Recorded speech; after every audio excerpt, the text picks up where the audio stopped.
kami dari Kes Santet Segoro Pitu. Gue Adirham berperan sebagai Ardi. Aku Sandrina berperan sebagai Syifa. Saya siapa?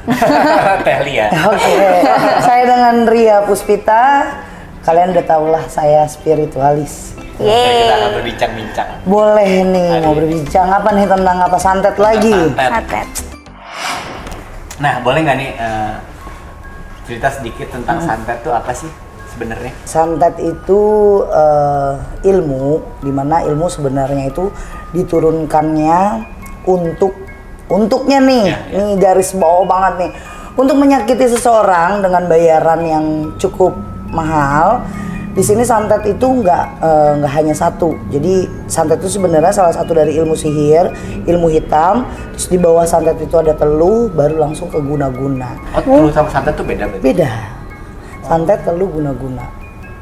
Oke. Santet itu tingkatnya lebih tinggi dibandingin teluh dan guna-guna. Kalau teluh tuh kayak gimana? Kalau teluh, orang yang kena teluh pasti sakitnya dia per sekian detik itu ngerasa kayak mau mati. Dan itu berkala terus. Sekian detik. Contoh kayak dia rasanya kayak di belakangnya dia itu ada panahan, ada yang panah sampai ke jantungnya dia berhenti. Dan itu kan sangat ngebahayain orang ya kalau misalnya dia lagi bawa mobil, bawa motor. Tapi memang kebanyakan orang yang meminta teluh itu pasti mintanya untuk disiksa. Bukan untuk mati. Langsung matiin langsung enggak, tapi mintanya yuk kita siksa. Nah, teluh itu bisa pakai lewat jalurnya mediasinya, pakai foto. Terus ada tanah kuburan, dia pun bisa pakai boneka voodoo. Oh, jadi kayak buhul gitu? Enggak, boneka voodoo yang boneka santet. Boneka santet. Nah, kalau buhul itu medianya yang akan kita lemparkan ke si korban. Nah, nanti berupanya teror-teror dulu nih. Kayak ada ledakan, terus hawa di rumah nggak enak, kayak ada siraman pasir, terus kayak ada lemparan kerikil dikit. Tapi itu berkala terus, waktunya itu rulesnya setiap malam, setiap jam sekian,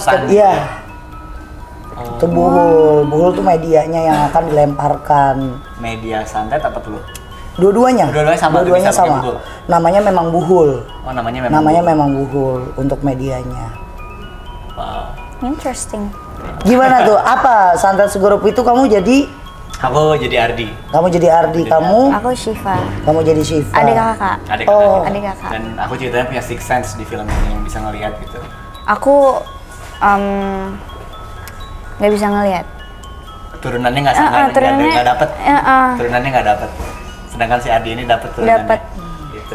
Iya. Ya memang kalau dalam satu turunan itu nggak semuanya bisa dapet, bisa punya. Ini yang satu kandung ini mereka berempat. Itu yang dapat anaknya cuma saya doang. Begitu juga dari keluarga mama. Tapi kalau keluarga mama, beberapa adik sepupuku itu semuanya sensitif. Tapi nggak bisa untuk terjun ke dunia spiritualis. Berarti familiar nggak dengan santet Segoro Pitu? Kalau untuk familiar nggak sama santet Segoro Pitu, sebenarnya semua santet itu pasti kita tahu. Tapi kan nama santet di setiap daerah itu beda-beda. Contoh kayak orang luar bilang lintrik, ada yang tenung gitu. Sebenarnya sama aja, dia kesantet juga, medianya aja yang beda. Kalau di Segoro Pitu itu kan lebih ke kejawen. Nah, kalau saya itu kan orang Sunda, jadi pakainya jawennya juga karawitannya di Sunda.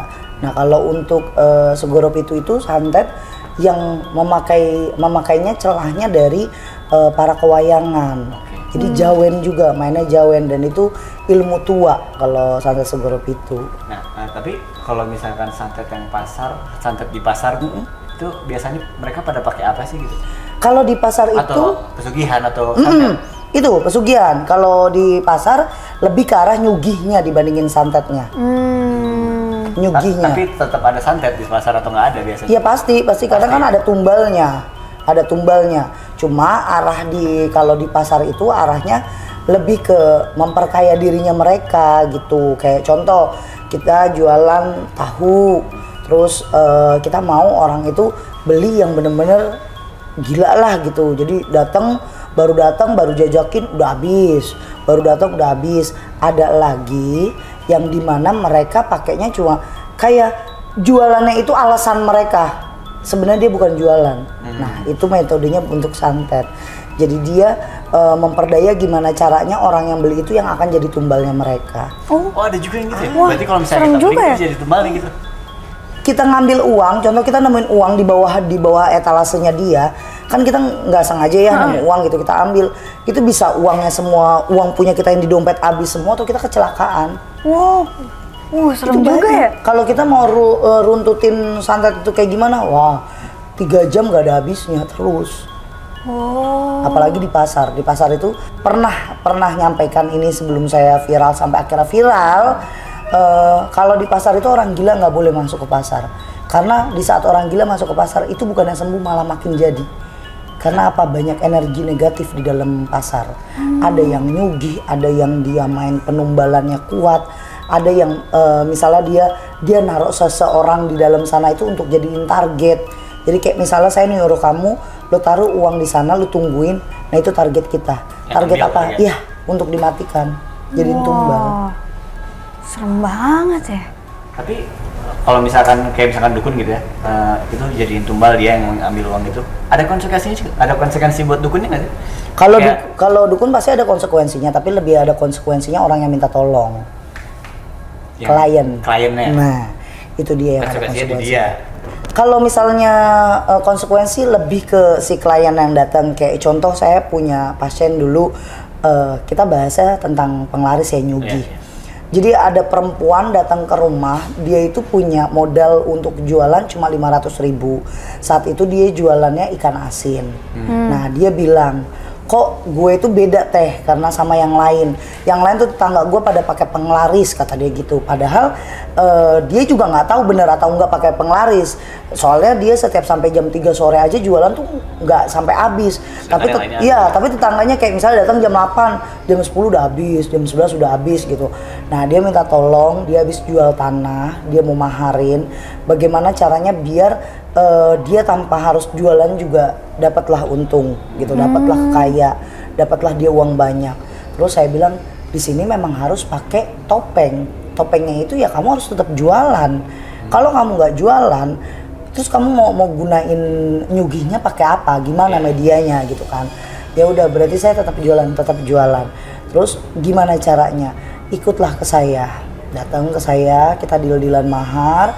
Udah selesai deal, saya kasih taulah sama mereka, nih caranya kamu bertapa dulu sekian hari.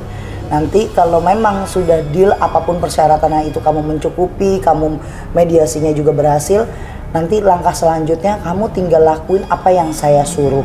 Nah yang saya suruh itu ternyata selama 3 hari dia berhasil. Terus untuk sesajennya yang dia bawa itu harus ada 1 kepala kerbau bule utuh, harus itu harus dibawa. Terus ya kalau misal sajen kayak kembang terus gitu-gitu, menyan itu mah udah biasa, memang itu harus dipenuhin. Kembang, menyan, terus kopi pahit, teh pahit, air putih, terus darah dari si leher kerbaunya itu ditaruh di cangkir gitu. Cangkirnya kita milihnya cangkirnya dari bambu. Tahu nggak cangkir panjang dari bambu? Alasannya? Ya memang harus itu. Harus. Terus tatakannya juga dia kayak daun pisang. Sama kamu tahu tampah? Yang buat nyanuin beras. Nah itu di situ, di atas itu udah dipenuhin semuanya. Dia lakuin mediasi bareng sama saya. Nanti di saat 3 hari angin besar dan wangi, kamu ngerasain di situ ada angin besar, wangi. Kamu ambil darah itu, kamu minum. Saya suruh gitu karena saya ada di belakang mereka. Jadi tapi saya nggak mau melakukan ritual itu karena saya hanya bahasa kuncen lah yang nyuruh mereka. Ternyata dia bangun di hari kedua, dia bangun, dia minum itu darah. Terus saya tepuk tangan. Berarti lu berhasil. Jadi sebelum 3 hari dia udah berhasil. Dia udah diterima karena emang kita juga nerima orang-orang yang tekadnya yakin untuk mau ngambil semua konsekuensinya. Yang pertama ibu-ibu ini itu dia janda, anaknya ada 4. Terus udah kayak gitu dia udah biasa ke dukun-dukun. Jadi kayak ngelakuin hal kayak gitu tuh dia biasa aja. Akhirnya dia ngelakuin ritual di mana dia harus punya 1 kamar yang khusus. Itu di setiap per malam Jumat Kliwon dia harus nyediain sesajen yang tadi kita butuhin itu, plus harus ada darah lagi.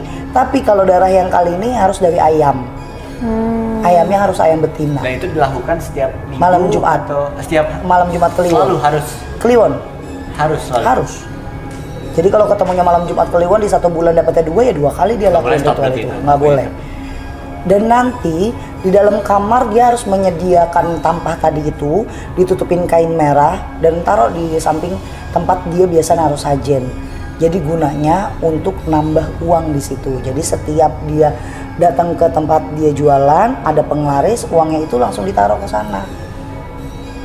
Nah, kalian harus tahu penglaris yang jadi penglarisnya dia itulah yang nantinya jadi tumbal. Contoh saya baru buka nih. Iya. Kamu yang beli pertama kali nih. Kamu ya nih saya beli ikan asin. Wah, alhamdulillah nih penglaris nih bahasanya gitu kan. Nah, uang kamu ini kita langsung taruh di sana. Dia nyuruh anak buahnya taruh di kamar itu. Nah, nanti dari uang itulah kamu udah ada aja yang entah kamu pulang dari situ tiba-tiba kecelakaan. Biasanya kecelakaannya itu bukan hanya kendaraan ya. Kamu bisa kayak dari kamar tiba-tiba jatuh terus langsung nggak ada. Tapi di sininya ada cakaran 3 lah, 3 cakaran gitu. Berarti tetap aja kalau pesugihan pada entitasnya berarti ya. Ada. Harus ada apa sih kayak clue-nya kalau itu mati gara-gara nggak biasa gitu. Dan itu bisa dilihat dengan mata Mata yang biasa. bisa dilihat.